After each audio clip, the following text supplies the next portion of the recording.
Busy weekend. Just got back in Phoenix yesterday. I'm assuming you watched the fights. Did you watch the fights, or are we going to pretend? No, first of all, I've never fucking pretended a day in my life, and that's why the people love me. Okay, the people love me. That's the other thing. All right, I know there's been a misconception recently that people hate me. The people that listen to this show love me. That's who fucking loves me. Here's what happens. People take clips of the show, they put it on MMA News or one of these other things, and then these people, I get dropped into their life. They're trying to get MMA news from Michael Bisping, and I get it. I understand their perspective. They listen to this clip, and they have this loudmouth asshole just interrupting you with dumb jokes every fucking other minute. So from their perspective, they didn't tune in for this shit. They're not here for this show. They're go, oh, Michael Bisping is talking about this thing. They want that. But I want those people to know they can go fuck themselves. I don't care about you, fucking pussy ass casual MMA fan. I'm not here for you. I'm here for the fans of the fucking show. Sorry, I had to get that off my chest. I was going to say, it sounds like that's been pent-up aggression, harboring these feelings for a long time, Lewis, because all I did was just say one comment and away you went on a tirade of abuse. My word, Lewis. Tell us how you really feel. Tell us what is at the root of the problem. What is going on? What is going on? I just looked at you recapping your experience in the Joe Rogan. This is what happened. I just watched this morning. I was like, oh, this is you talking about you going on Joe Rogan on our show. And every comment on that clip, I mean, I'm talking about, pull it up. Pull up the comments, actually, Harrington. You're going to love it, Mike. You should read the comments. I knew there was something because I'm like, whoa. I mean, we didn't discuss this. We didn't talk about this. But you just, as I say, you went into a tirade of abuse. I was like, is everything okay at home? Is there something the matter? Something that we need to talk about? Something you need to get off your chest, Lewis?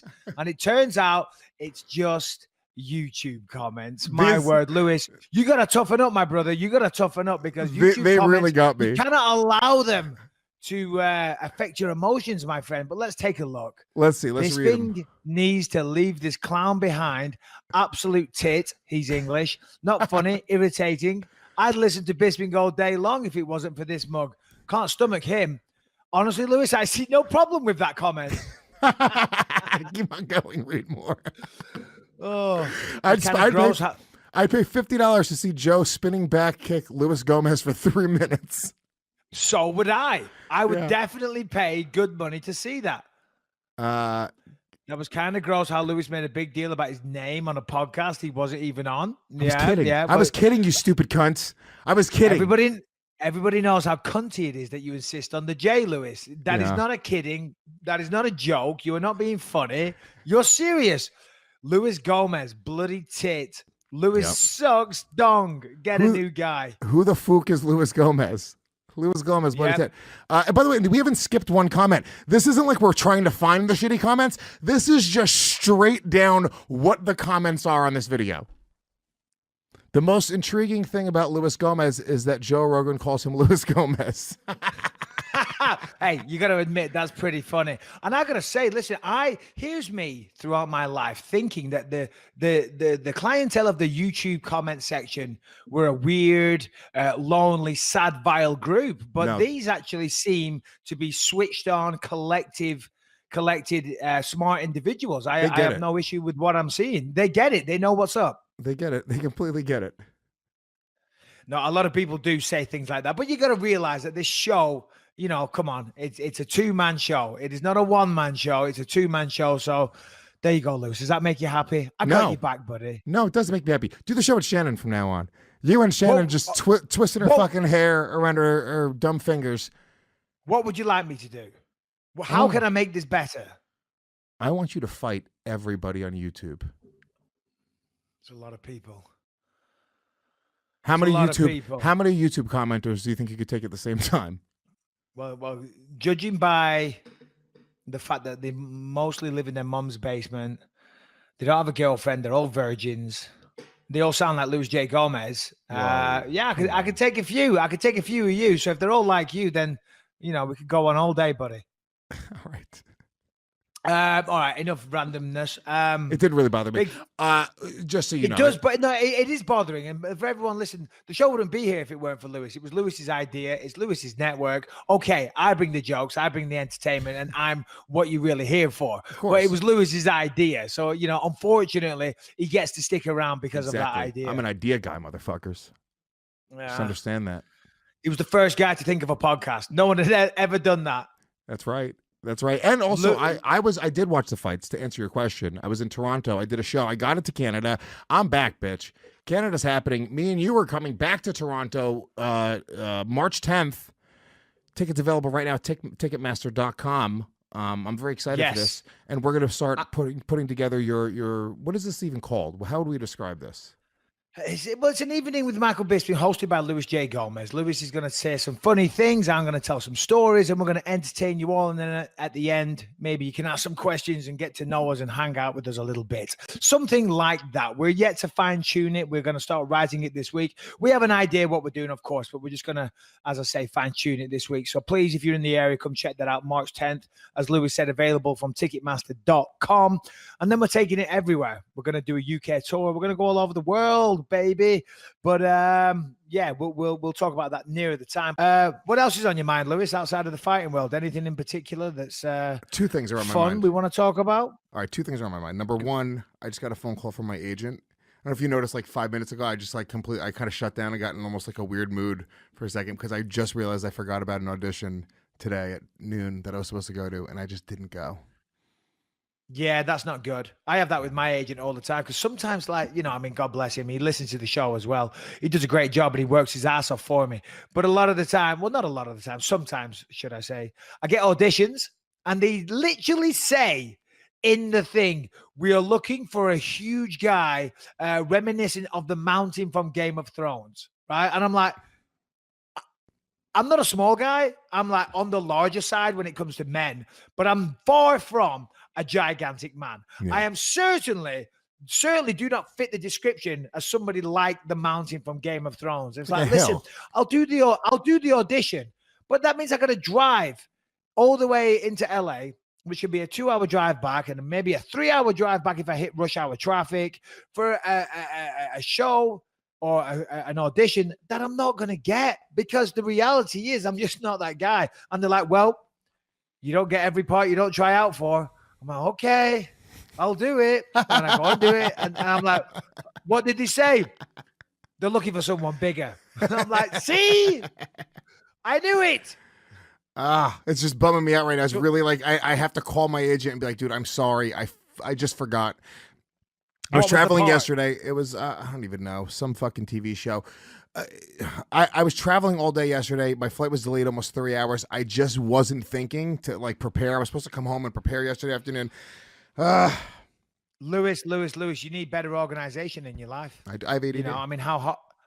No. Listen, I didn't go to a doctor and get a fancy diagnosis like yourself. I just dealt with it the old school way. Just get shit done and stop being a little moaner. All you got to do is put it in your phone. Put it in your calendar on your phone. Oh, boom, is that it? You'll get it. You get a notification. You get a little reminder. This is what cocksuckers that don't actually have ADD say. Everyone has ADD. If I could just remember to put it in my phone. You think I don't have fucking ADD? Not like I have it. Well, I don't know. And I'm not trying to have a conversation about it, but like it's a very trendy thing. Oh God, my ADD, bro. It's like, no, you just a forgetful asshole. It's not trendy. It's a fucking disease. It's an affliction. It's not trendy for me. It's not fun. It's not a bag. It's horrible. It's a bane of my existence. It's an excuse. Okay. It's an excuse for forgetting things, listen, hey, I could give myself labels all day long. You know what I mean? But the reality is if you don't show up and you forget, that's on you. You can't say, I have ADD, so therefore I didn't show up. I say, well, yeah. Sucks to be you, bro. No, you're right about that. And believe me, I make no excuses. I'm saying that I am not dealing with my ADD the right way. It's not about, nobody should feel bad for me. It's everything. Like, look, you have a bum fucking knee right now. You have, if you don't give yourself an extra 5 minutes to get somewhere, that's your fault. You got a fucking bum knee.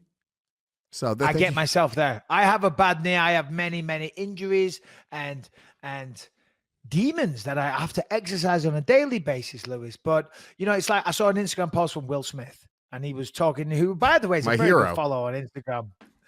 I wouldn't go that far, but he's a very good follow. He's, because a lot of people on Instagram, they love to give these inspirational fucking quotes, and I'm like, Who are you to lecture me on anything? Shut the hell up. Your life's a mess. But to be fair, Will Smith has got a bit of a high horse to stand on. You know, I mean, he has been there, done it, and had a very successful career, so he can give advice.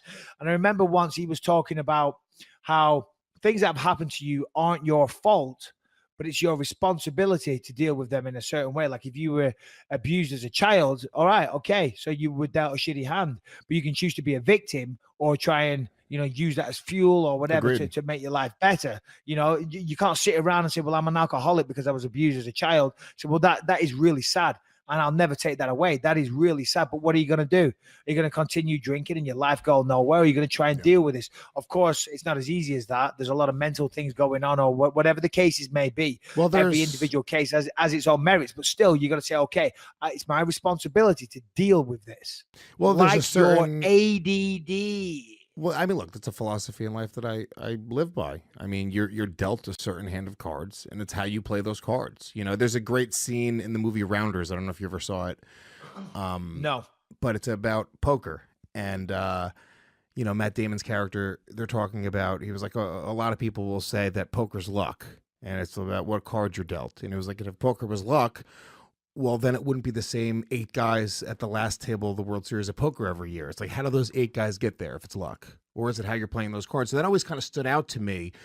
And it's something that kind of like, and believe me, I'm that guy. I'm the guy who lives by that philosophy in life. I'm just saying what the fuck happened. My ADD kicked in and I forgot about this dumb fucking thing. I'm not going to go to my agent and say, hey, man, come on, let me have it sucks. I'm going to go and be embarrassed and say, sorry, I fucked up. And that's just the way that it is, unfortunately. Yeah. Let's take a quick second to hear from heshysocks.com. HESHI socks.com.